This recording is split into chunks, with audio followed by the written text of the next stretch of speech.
You are watching Diversity in Action with Eddie Reyes on IndemitsLive.com.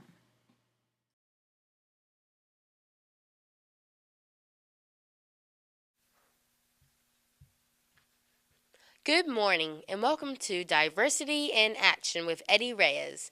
My name is Destiny Hall and I attend Geyer High School. Go Wildcats!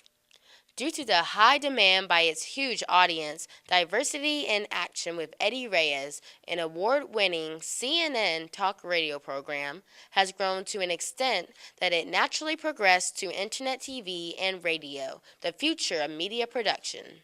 That's why the program partnered with IndemitsLive.com.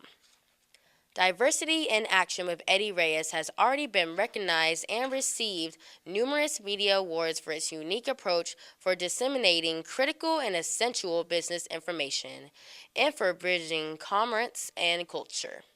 The program has acquired a reputation for delivering timely, accurate, current, and meaningful data. Thus, the program has a proven history for being reliable and consequently has been a trustworthy resource for the business community since 2005. If your friends missed today's program, please let them know that it will rebroadcast every Tuesday night at 8 o'clock p.m. and every Thursday morning at 11 o'clock a.m., both Central Standard Time. And now, it is my pleasure to introduce our host, Mr. Eddie Reyes, and his new co-host, Rebecca Hicks.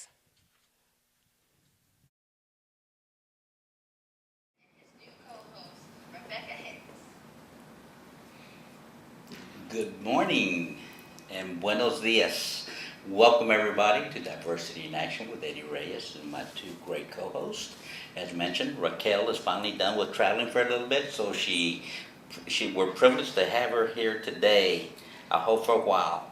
Thanks, Eddie. I've really been looking forward to being here. Diversity in Action with Eddie Reyes is a program to enhance, to elevate.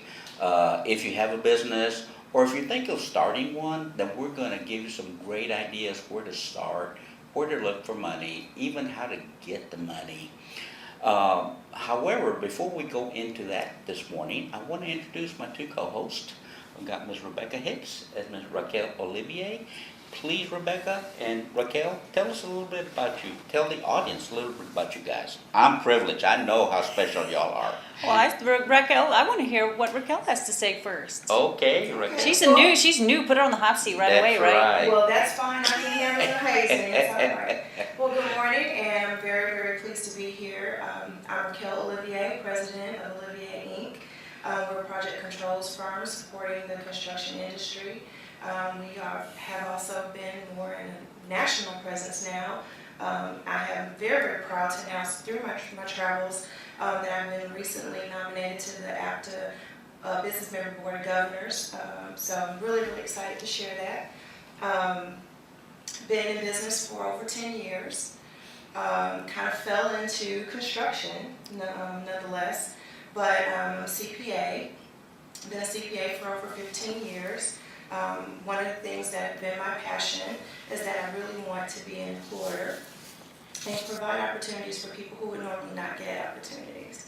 And so we have been able to bring in people who have not had a lot of experience in cost controls, document controls, contract administration, and give them an opportunity to work with those that I have hired with a lot of experience. And so we're developing our talent pool to be able to service the local businesses here. So. Wow, impressive. Thank you. Thank you. No, thank you, Rebecca. Absolutely. I'm Rebecca Hicks, and I'm the managing member, founder of Hicks Law Group. We are a boutique, woman-owned law firm. Our practice focuses mainly in the construction industry, so we represent construction industry clients, subcontractors, contractors, a few owners. We also do business litigation, so any type of business-on-business dispute, we can handle that. But my law firm, I started my law firm about 2 years ago. I was a partner at another major law firm before that, and we've had a lot of success in the last couple of years. I was privileged to win the award be recognized by the Dallas Business Journal as one of its Women in Business for Dallas this year. And last year I was recognized by the Dallas Business Journal as one of its top 40 under 40. And my law firm won the award from the Women's Business Council as the Rising Star Firm of the Year last year, so I was excited about that. But that's Wow. me. That is great. Isn't that great? Am I not surrounded by great folks? I did have and have had the privilege of working with both. As many of you may know, that I did retire from the University of North Texas. I was there 10 years. I was the director of hub administration. And in the capacity, it allowed me to meet great folks like Raquel and Rebecca, bring them on, and also do seminars for small business owners. University of North Texas conducts business with 19,000 different vendors on a daily basis. That's a lot. But in that process as well, we also talk to vendors, potential vendors that want to know how to do business with the University of North Texas. They are great advisors, guidance. They offer their services for free. They're excellent resources. But in that atmosphere climate, it also opened the door for me to meet some other wonderful people in the industry where their heart is in the right place, not only with their knowledge, their business knowledge and contracts, but the heart has to be in the right place. You have to do it with both, can't do it with one. Today, we're very privileged, and it's a pleasure to have two of these individuals whom I've known, I think since my hair was dark. But When was your hair dark? Yeah, it was. I'm just asking. It's been a year, I think it was. In any event, these two guys, these two individuals have been around for a while. They are a wealth of knowledge, and particularly in construction, but also just terminology. Just the acronyms that are used. What is that? So without much further ado, I'm going to introduce both of them. They're too modest, so I'm going to read their small bios real quick so you know that who you're dealing with, who you're listening, certainly is worth your time. We have Mr. Gregory James, who is Program Director. It is Cross Timbers Procurement Center. Greg has an extensive experience in federal contracting and contract financing. Mr. James currently serves as the Director of the Cross Timbers Procurement Center, located at the University of Texas at Arlington. The purpose of the Cross Timbers is to assist all business firms in obtaining and performing under federal, state, and local governments. Wow, that's a job. Prior to CTPC, Mr. James was Project Director of the Dallas-Fort Worth MBDA Business Center in Dallas and the Minority Business Enterprise Center, which is funded by the U.S. Department of Commerce Minority Business Development Agency. Mr. James was an investor and former president and chief operations officer of Paz Energy, LLC. The group of 11 minority investors negotiated a $125 billion loan from Silver Point Finance to acquire 11.3% in 114 natural gas wells at the DFW International Airport operated by Chesapeake Energy. Mr. James graduated from Southern Methodist University Cox School of Business and has served on the SMU Alumni Board of Directors. Mr. James has published an ebook, congratulations, entitled The James Guide to Developing a Federal Marketing Plan, which is available at Amazon.com. Wow, that's impressive, James. I'm gonna get that book. I'm going to get that book. Can we get one for free? Hey. Okay, if it's an ebook, can you still sign it? Can you still say I'm it? just kidding. Good. Electronic signatures. signature. Yeah, I'll have to look into that and see if we can do that. Yeah. Then his partner in crime is Mr. Henry Vinson, who is a lot of fun. He has done some extensive work in the community. Again, I can also attest to that his heart is in the right place. Phenomenal background, my God. Briefly, let me get into his little bio. Henry teaches and counsels small businesses at the University of Texas at Arlington, Cross Timbers Procurement Center. For 10 years, Henry was president of Henry Vinson, Inc. His company provided full government contracting services to small and medium businesses. He has served years in U.S. government contract experience in supplies, services, and construction. He possessed an unlimited contractor's officer's warrant with the Army and Air Force Exchange.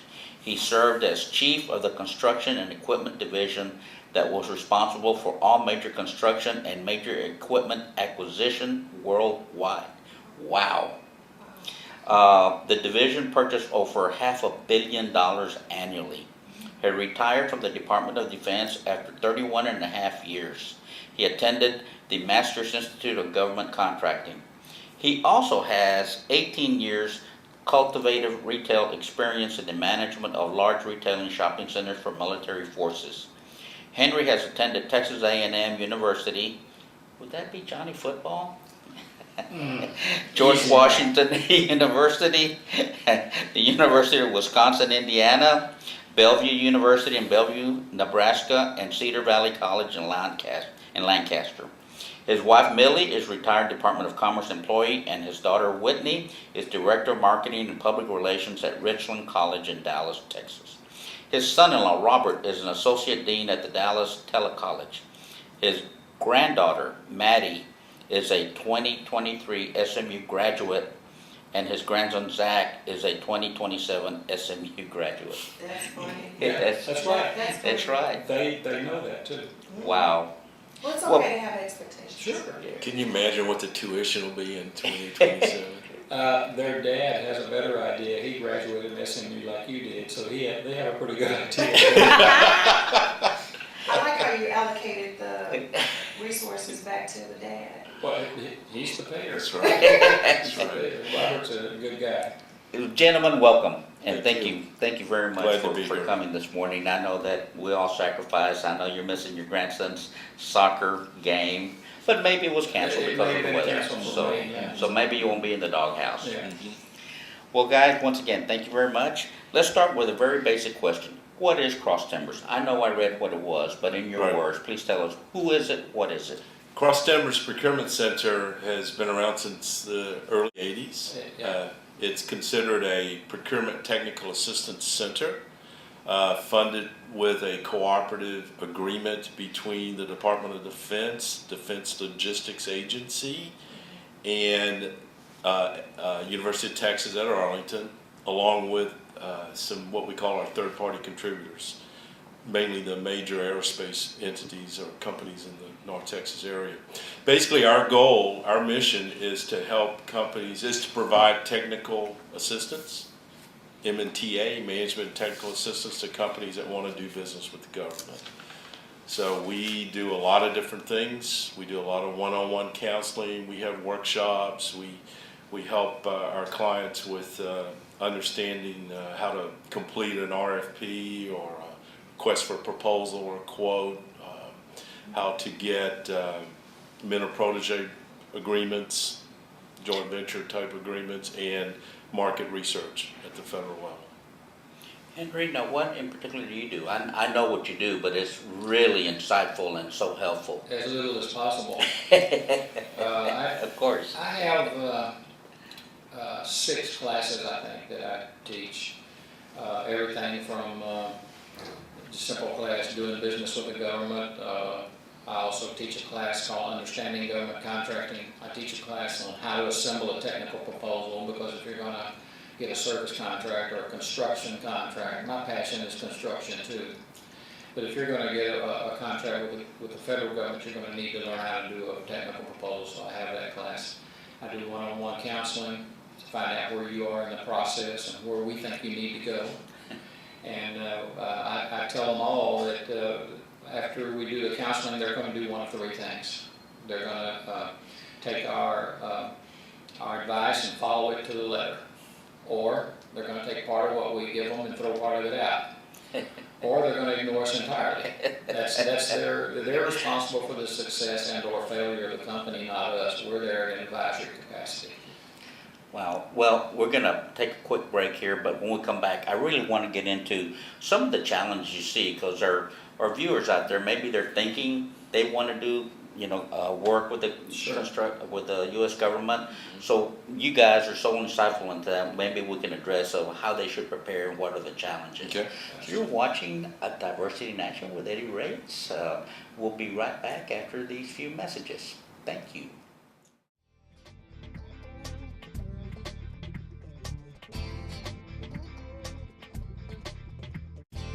Hello and welcome to Diversity in Action with Eddie Reyes.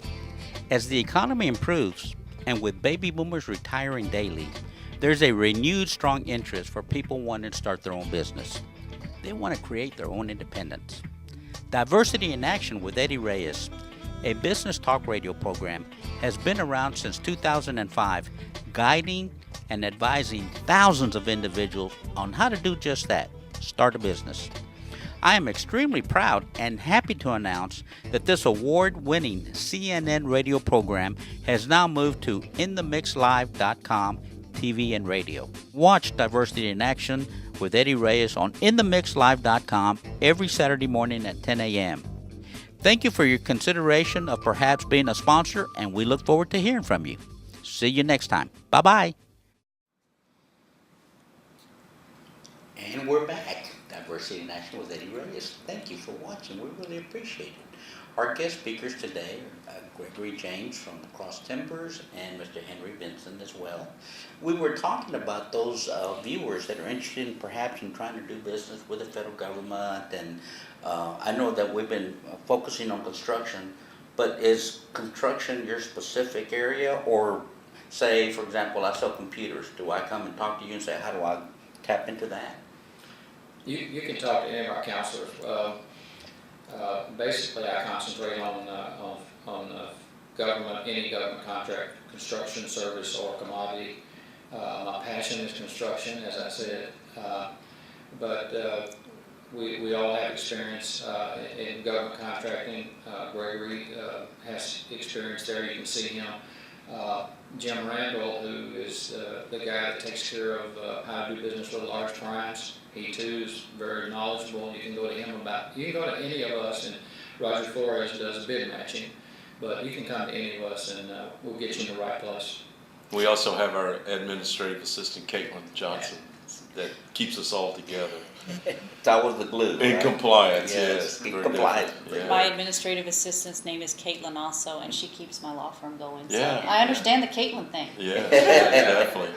So what is bid matching? Caitlin, our Caitlin, probably better off to go to her first than you are to come to us. Yeah.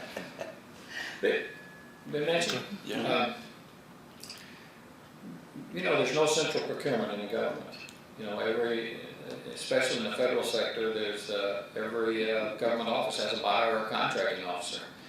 And although there is a large database, FedBizOps, doesn't necessarily mean all the federal contracts are in there. It certainly doesn't mean any state or local contracts are in there. Well, bid matching, how it works is we establish a profile for you with things we think you're interested in. And this software package goes out 24 hours a day, 7 days a week, searching all the databases to find what you're looking for. And at about 3 o'clock in the afternoon, it sends you an email saying, okay, here's everything that's come out in the past 24 hours we think you're interested in. Wow. And it does federal, state, local, some commercial, international if you're interested, and it also provides contract awards and other things as well. Now, We are cover these- about 2,100 different government sites, entities Golly. across in all 50 states, and of course international. So it's a very it's a good value for clients.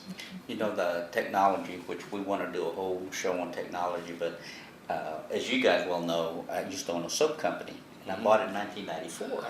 And it was pure all natural coconut soap. We manufacture in Guadalajara. So first thing I did was I sent out samples to everybody, and of course Kay Bailey Hutchison, our senator, was one, and she loved it. So coconut soap, in addition to everything else, is the only soap that lathers in salt water. Wow. So I thought, it was invented by the French, 1846, when they would sell to the West Indies.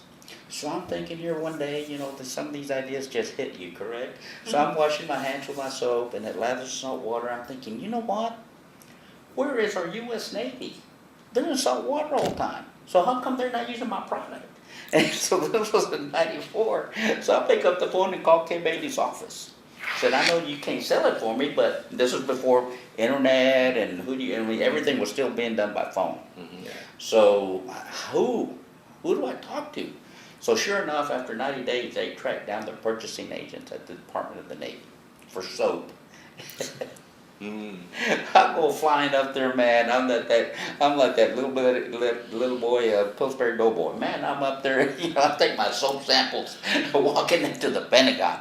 I am ready to sell some soap, dude. And so that's what the code is for soap. I just want to sell soap, right? So I did, and of course, eventually everything works out in the end. But I was just too small. They were huge, but it was an experience you don't forget. Now I will tell you. Now that I've worked 10 years for the state and working in government, when I walked in that door, those people up at the Pentagon were not happy. Because Kay Bailey picked up the phone and said, would you please take some time out to meet with my constituents? Right. They hate that. I get it now. I worked at UNT. But, so right off the bat, the body language told me if I was giving it away, they weren't going to carry my soap. So there are protocols to all of this. That's part of, I think, as well, that what you educate, correct? That's now, correct. Now, one of the things that, to couple off on top of that, Eddie, is that the navigation, Yes. navigating through Yes. those protocols. How is that part of your counseling? What advice do you give to businesses who want to get procurements See, from the government? that's why we exist, right there, because the federal government is not an easy thing to navigate. And so what we have to do is we have to sit down in a counseling session and determine where you are in the process and what you're trying to do and develop a plan for you. See, what Eddie was trying to do, we would call that unsolicited proposal. An unsolicited proposal has a format that you have to follow, and if you don't follow that format, as far as they're concerned, you don't have a proposal. So we determine what you need to do and how you need to do it, and I had one Great idea, though, Eddie. just yesterday. I had a similar situation where a guy, he's explaining to me what he wanted to do, and it's an unsolicited proposal. So I prepared the format for him that's out of the Federal Acquisition Regulation and emailed it to him and said, follow this, and when you're finished, I'll review it, and then we'll help you decide where it goes, because you can have the best unsolicited proposal in the world if you send it to the wrong office. Right. It's not going to do you any good. We usually encounter companies that come in the office. There's 4 basic questions they need answering. One, does the government buy what I make or provide? How do they buy it? What are my competitors doing? And who makes the buy decision? So we try and answer those 4 questions for them so that it cuts a lot of time off. They're able to decide where to go and who to market their company to, what kind of bids to bid on, how to bid them. There is a role for the politician, there's no doubt about it, because they set the policy. We like to work before it gets to that point, Right. but sometimes they have to come in and have to help. But we help them identify those opportunities and then go get them. And then once they get a contract, we have the capacity to help them manage it or help them at least understand the terms and conditions. The group, we're part of the Office of Research at University of Texas at Arlington, so we're associated with TMAC, which is a statewide organization that I like to call them process engineers. They like to go into companies and help them with, Lean Six Sigma or certifications and that kind of thing. So they're able to go in once they get a contract, help them with the layout, the supply chain, and so on. And also they help them with quality certifications. So I think we have a full, kind of a turnkey solution really for companies that want to do federal contracting. Now, is there an expectation that these businesses should be at a certain level? I mean, it can't be a startup and say, oh, I want to sell my widgets to the federal government. Right. No, startups, the purpose of government contracting in the first place is to shift risk. And it's hard to shift risk to a startup company. So That's pretty risky, isn't it? Yeah, It is, so, very much so. Generally, contracting officers want to see somebody in business for 2 years and healthy. So if you've been in business 2 years and you made money last year, then you're a potential to do government contracting. Now, I think one of the areas where we've seen opportunities for startups is in high technology and through mentor protege programs where they will team up with a large company, Lockheed Martin or L3 or whomever, because they've got a technology that the large company doesn't have, but the government needs it, whether it's the Air Force, the Navy, or any of the agencies. So a startup can happen very easily in that case. But Normally, it's 2 years, and they've got good financial capacity and some past performance, some ability to say that they can perform on a contract. Can you tell us a little bit more about what exactly is the Mentor Protege program on the federal level? Sure. The Mentor Protege program on the federal level, there's about 14 agencies that sponsor their own Mentor Protege program.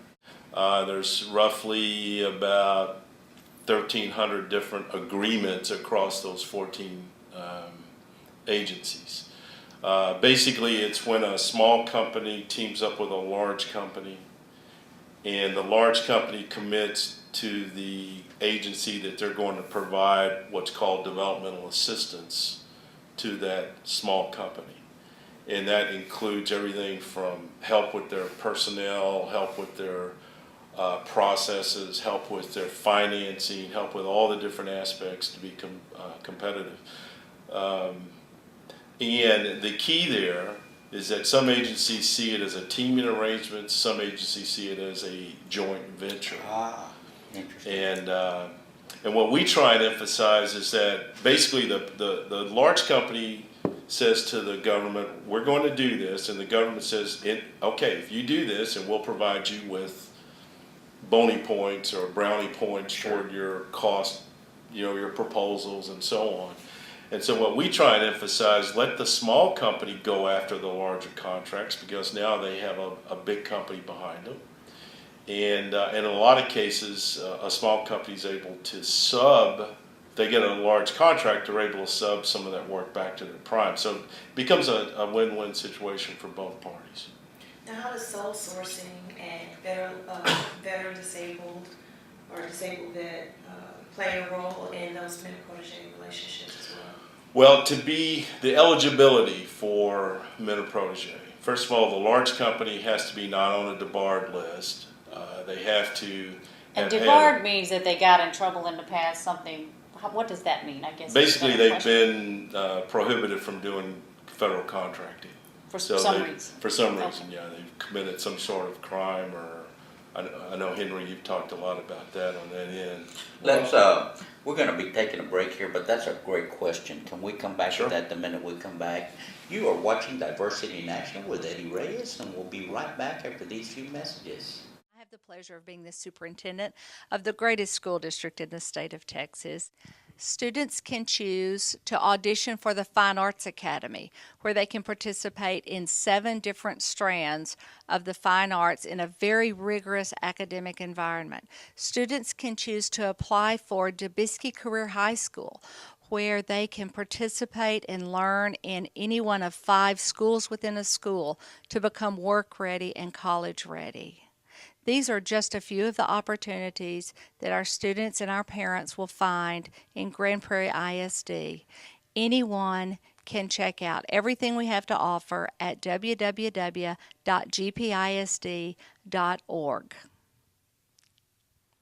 DFW Studio 8.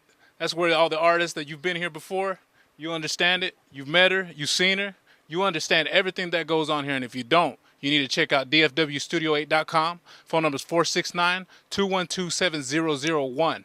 Definitely, my name is Buddha. I am the sound engineer, and you will be dealing with me directly. I hope to see you guys soon. DFW Studio 8. Check us at Facebook, Twitter, YouTube, everything you can think of. If you're an artist, you're a poet, if you like to do audiobooks, if you're a professional company, anything that it may be, we have all the audio services to offer. dfwstudio8.com. What's up, everybody? It's your girl, Lady D, the host of Keeping It Real with Lady D. And I want y'all to remember that my show is all about teen-friendly fun, teen-friendly videos, and teen-friendly gossip and entertainment. And just think, what if teens ruled the world? What would it be like? So, here's a way for y'all to get in contact with me and my show hosts. You guys can go to Twitter and follow us at IDML2012. Also, subscribe to YouTube at In The Mix Live.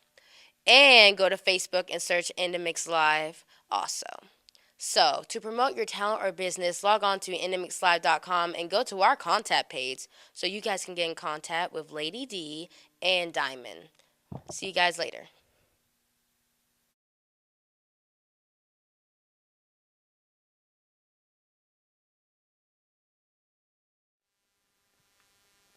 loose cannon. What's up, everybody? We're back. You know, DFW Studio 8. It's your boy J.O. wrapping up the Loose Cannon album. Everything's being done here. Mixing, mastering, packaging, graphics.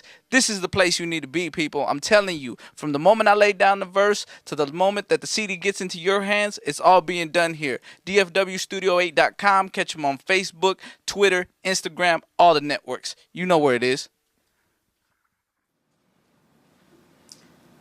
And we're back. Diversity in Action with Eddie Reyes. Okay, let's get right back on that train because that was really, we were just getting into some good stuff. Yeah. So we're talking about debarring. Debarred list, and then of course eligibility. So Henry was going to talk about what debarred means, basically. You know, there's many different reasons to be debarred that I couldn't possibly cover them all. The main reason, though, that companies are debarred is they default in a contract, which simply means that they didn't do what they're supposed to do. They didn't follow the plans and specs in the construction contract, and they didn't finish when they were supposed to, and they were debarred. They were terminated for default and then debarred, which means simply they can't come on a military installation again. So debarred means that you can offer, anybody can offer on a contract, but when they go through the process, they decide if you've been debarred. If you have, they just throw you out. They decide, you know, when they're looking at a proposal, were you responsive? Did you do anything in your proposal to change the intent of the contract? Are you responsible? Which means simply, is this what you do? Is this what you've been doing? Because if you have been doing this, you know, anybody can offer on a contract, but it doesn't necessarily mean that if I offer to build a F-35 that I'm going to get the contract. Amen. So well, let's hope I don't anyway. So being debarred is something that they looked at the time that they decide whether or not they're going to award a contract to somebody. So you can be a large or small business and a prime contractor, and then on the protege, so the mentor and then the protege, right? So the mentor can be a large or small business, eligible to do business with the government and have had federal contracts in the past. The protege firm are small businesses. And they have to have what we call socio-economic certifications. First one is a woman-owned business. The second is part of the 8A program, the SBA 8A, business development. Service disabled veteran or business located in a hub zone, which is different than the state of Texas, which is called hub. Right. So they have to have those 4 certifications to be eligible to participate in the Mentor Protege program. Okay, so Diversity in Action is a 50% on disabled Vietnam vet. So here we go. Get me into the government contract. Well, now of course, you know what the VA's now doing with the veteran program. They're called verification. So the question is, who are the rest of your partners? Right. I've got them right here. All right. So we got all the bases covered. So conversely, when the federal government's going to, say, subcontract out something that they themselves used to do they notify you? How do you know that? And if they do you all do outreach to those companies that may be able to address that gap? Yes, we do. We have Jim Reiner that I mentioned earlier. He does he handles the how to do business with the large primes and what have you. And a lot of times the prime contractors will come to him and say, "Hey, we need certain contractors," and we actually, through our bid matching service, put that out to the public to say, "Hey, we need these particular. Maybe it's a service disabled vet, maybe it's an 8A, maybe it's a woman-owned, and maybe they're looking for a machine shop that's a service disabled vet." Then we put that out in our bid matching program to try to find those people. So basically, the government has goals, subcontracting goals for primes, and or for companies that do direct business with an agency, and then those companies that win those have goals, kind of a flow down concept. So we help those prime contractors source small businesses for their subcontracting program. So the government, we know, buys almost everything.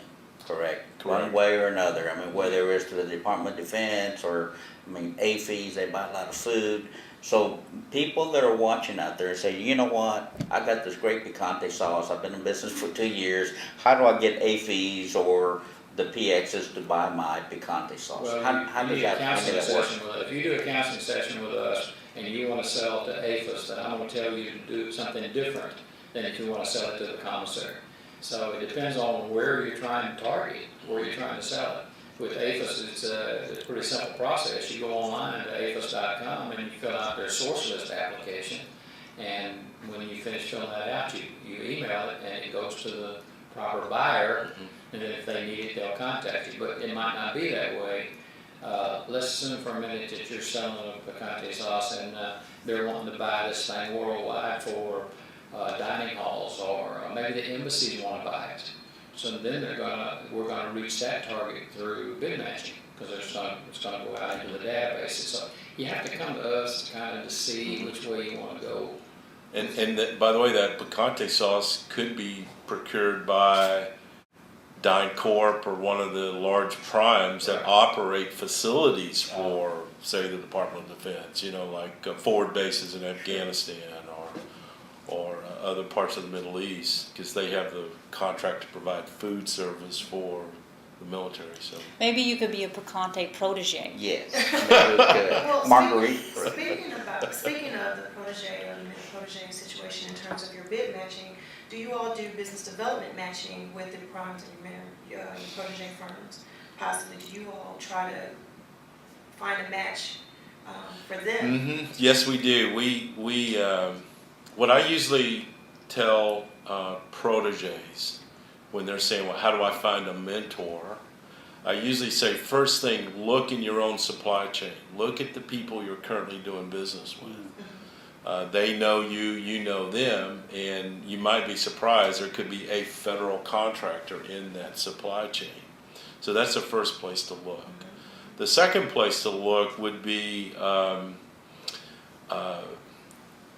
networking events, trying to contact prime contractors for sub relationships.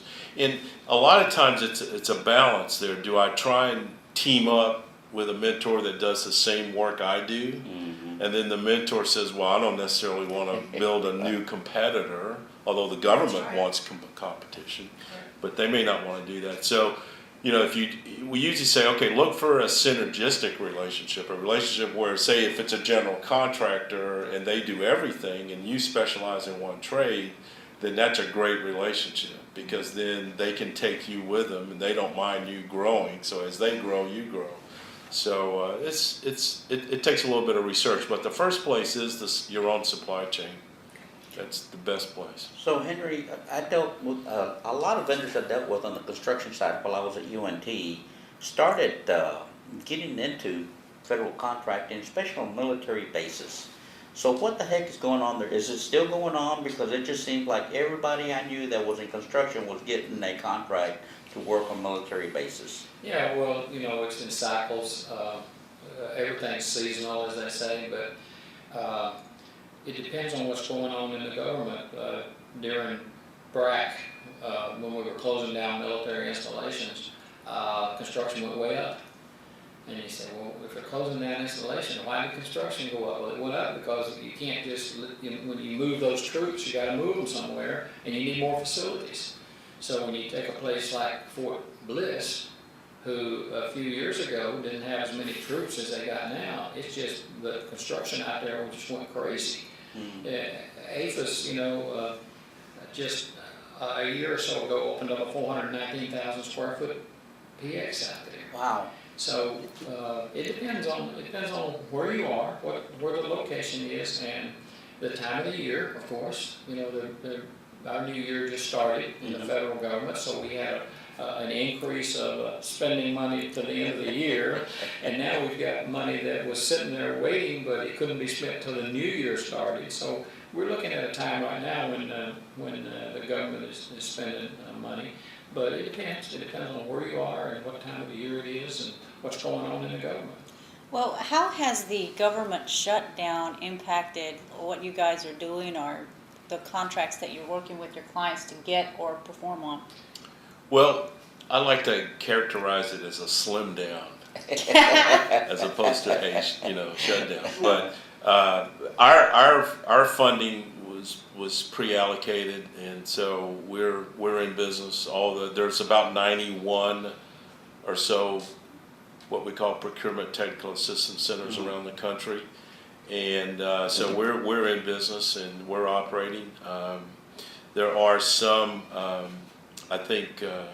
We're still seeing the same level of contracts out there available for people to bid on. Funding for those contracts may be a little bit of an issue, but I think from time to time, year to year, the government's going to buy somewhere between $300 and $400 billion of goods and services. So, it hadn't been too much of an impact yet. Now,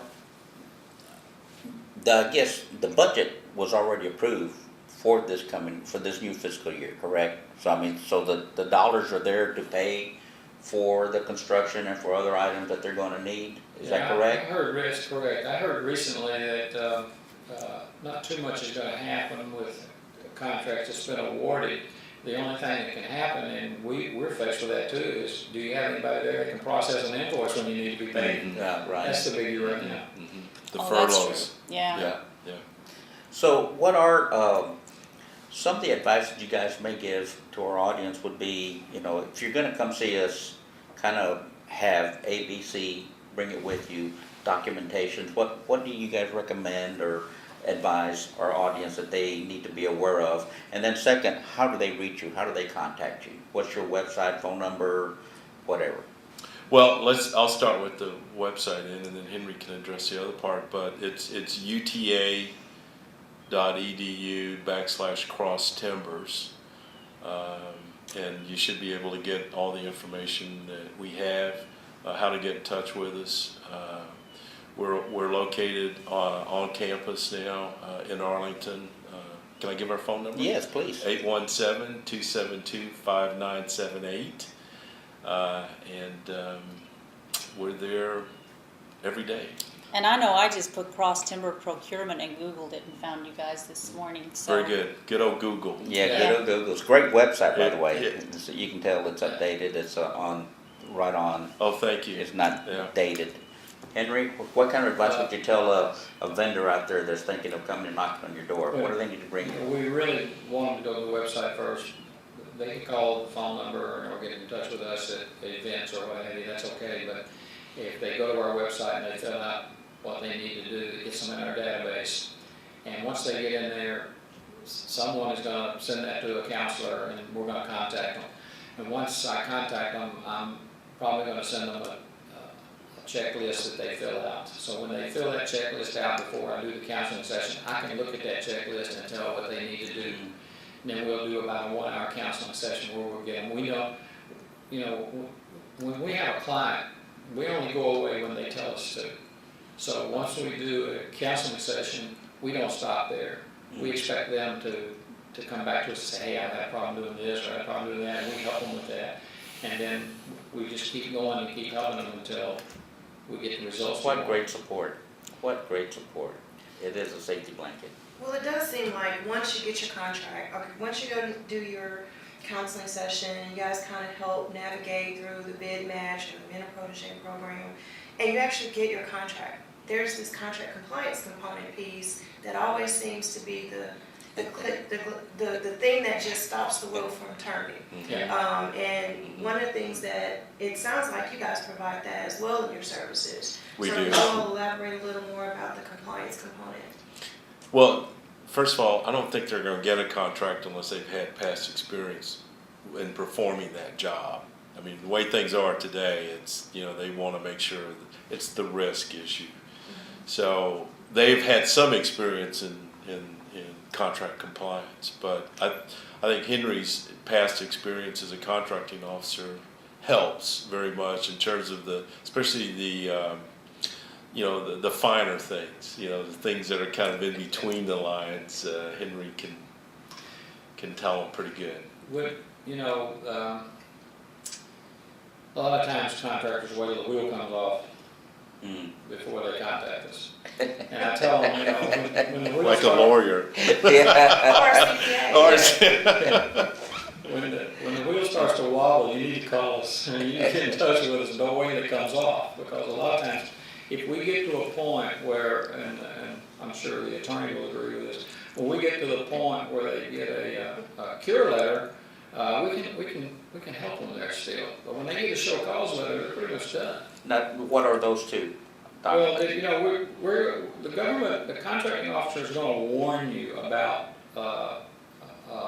lack of performance or default. They're going to warn you, depending on the severity of it. They go straight to contract default if it's severe enough. But they're probably going to write. You may even get a phone call. A phone call says, "Hey, you know, you're late. Your schedule says you're supposed to be 3 days ahead of time." That's just a phone call, but that's a warning. That's a wheel wobble in there. And then you might get a letter of warning. And it'll say, you know how you know if it's a letter of warning? It'll say at the top, letter of warning. That's pretty clear. So, Hold that thought as we gotta pay some bills, but we'll be right back with that, because that's very insightful and that's very helpful. ¿Qué es? What is? No comprendo. You're watching Diversity in Action, and we'll be right back. I have the pleasure of being the superintendent of the greatest school district in the state of Texas. Students can choose to audition for the Fine Arts Academy, where they can participate in 7 different strands of the fine arts in a very rigorous academic environment. Students can choose to apply for DeBisky Career High School, where they can participate and learn in any one of 5 schools within a school to become work ready and college ready. These are just a few of the opportunities that our students and our parents will find in Grand Prairie ISD. Anyone can check out everything we have to offer at www.gpisd.org. DFW Studio 8. That's where all the artists that you've been here before, you understand it, you've met her, you've seen her, you understand everything that goes on here. And if you don't, you need to check out dfwstudio8.com. Phone number is 469-212-7001.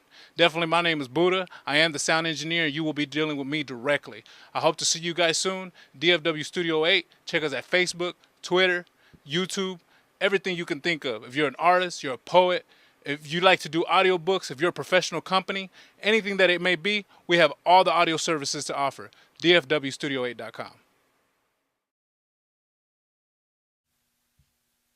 What's up, everybody? It's your girl, Lady D, the host of Keeping It Real with Lady D. And I want y'all to remember that my show is all about teen-friendly fun, teen-friendly videos, and teen-friendly gossip and entertainment. And just think, what if teens ruled the world? What would it be like? So, here's a way for y'all to get in contact with me and my show hosts. You guys can go to Twitter and follow us at IDML2012.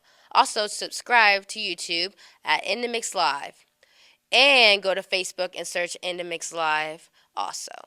So, to promote your talent or business, log on to inthemixlive.com and go to our contact page so you guys can get in contact with Lady D and Diamond. See you guys later.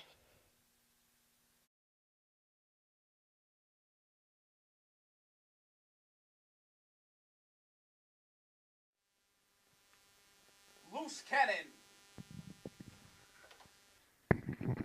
What's up, everybody? We're back. You know, DFW Studio 8. It's your boy J.O. wrapping up the Loose Cannon album. Everything's being done here. Mixing, mastering, packaging, graphics.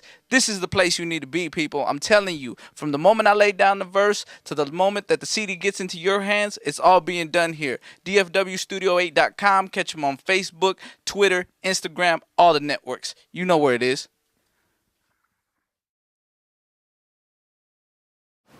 Okay, so we were talking about a letter, a warning letter. Right.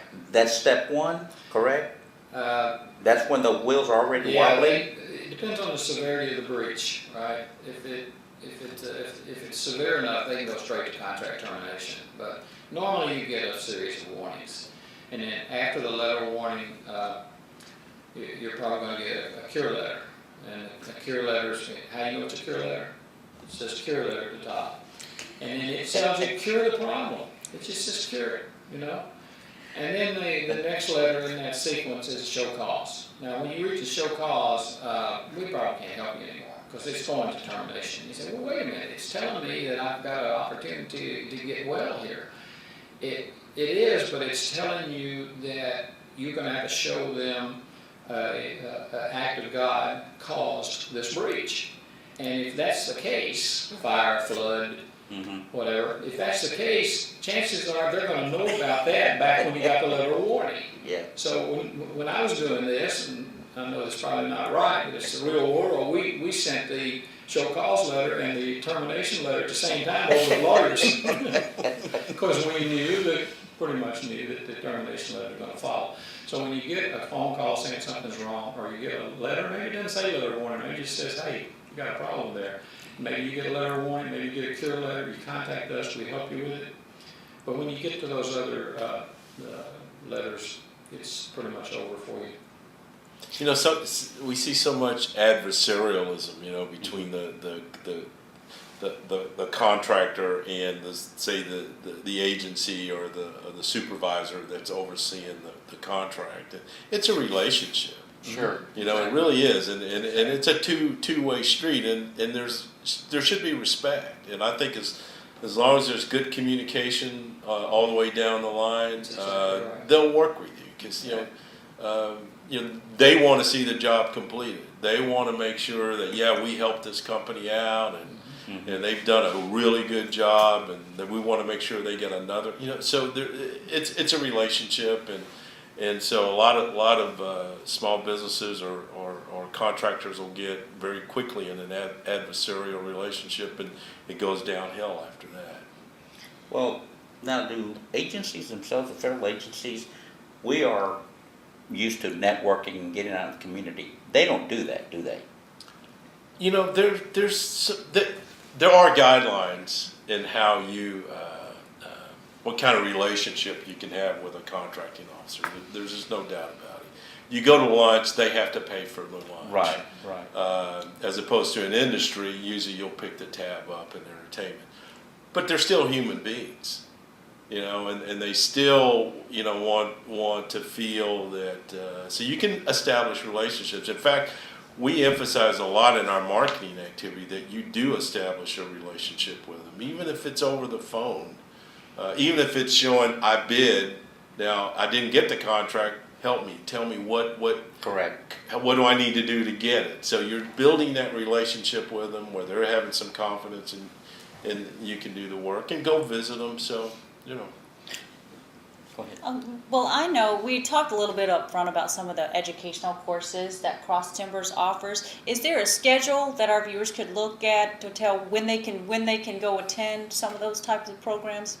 That's a good question. Yeah, we our website should be getting up to date very quickly as to the programs we'll be offering this last half of the fiscal year, our contract year, which ends March 31st.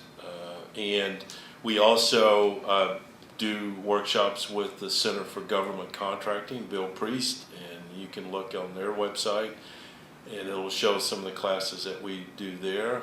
We're also putting some classes on with the Fort Worth Business Assistance Center.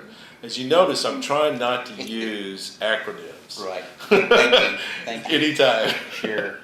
Because believe it or not, while we're all in that business and we're so used to it, Oh, yeah. we forget. Correct? Exactly. So, but you The do have website should pretty well, it's an ongoing thing, so we recommend that people go to it as often as possible. Calendar's up to date. Got some great And stuff. I noticed it so yesterday. you can see what's going on. By the way, too, we're letting we work with the DFW Small Business Liaison Office, or SBLO Council. And that group is composed of small business liaison officers from corporations that have prime contracts, and we provide some administrative support to them, and we're helping them grow because it provides better opportunity for our clients. Here's a whole, here's on that avenue to go work with the primes. So Jim Randall pretty well runs that show, so they'll be having they will be on our website coming up in November, so they'll have a section there. So We are quickly running out of time. So before we do, Give us your contact information again, please. How can people reach you? Website, phone number? The website is uta.edu Cross Timbers. And our phone number is 817-272-5978. And then on the website list all of our counselors, their phone numbers, their cell phones, their email addresses, so you can contact them directly as well as come through the office. Any fees? I forgot to ask. Are there any fees for any of the services you guys provide? We're charging for some of our classes. We have some classes there's no charge. We do a class on bid matching, there's no charge, but most of our classes run $50. You do layaway? We do layaway.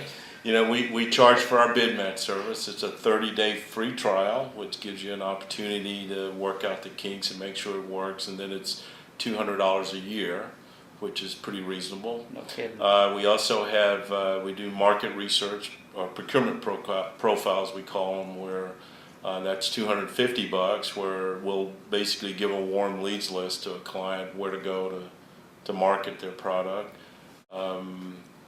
So we try and do some stuff, some items that we don't charge for, some of them we do. And we find that the small business or the business values our counseling a lot more if they have to have a little skin in the game. So. Sure, absolutely. But basically our counseling sessions are no charge. Right. What kind of counseling do we get? If you fill out, if you come through our website and request a counseling service, I'll send you a form, you fill it out, I contact you, we'll do a counseling session, usually takes about an hour. And then you'll be working on some stuff, and then if you need to come back for more counseling, there's no charge for any of that. Great. Ladies, any questions, last questions? I don't think so. I think we got some great information today. Yeah, we did. Mr. Henry Vincent and Mr.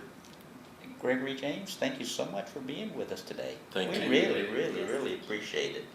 I do want to alert our audience of some of the guest speakers we do have coming up. Next week, we do have Grand Prairie Police Chief, Chief Dye. He's excellent, tremendous resource, done a lot of great work in the community in Grand Prairie.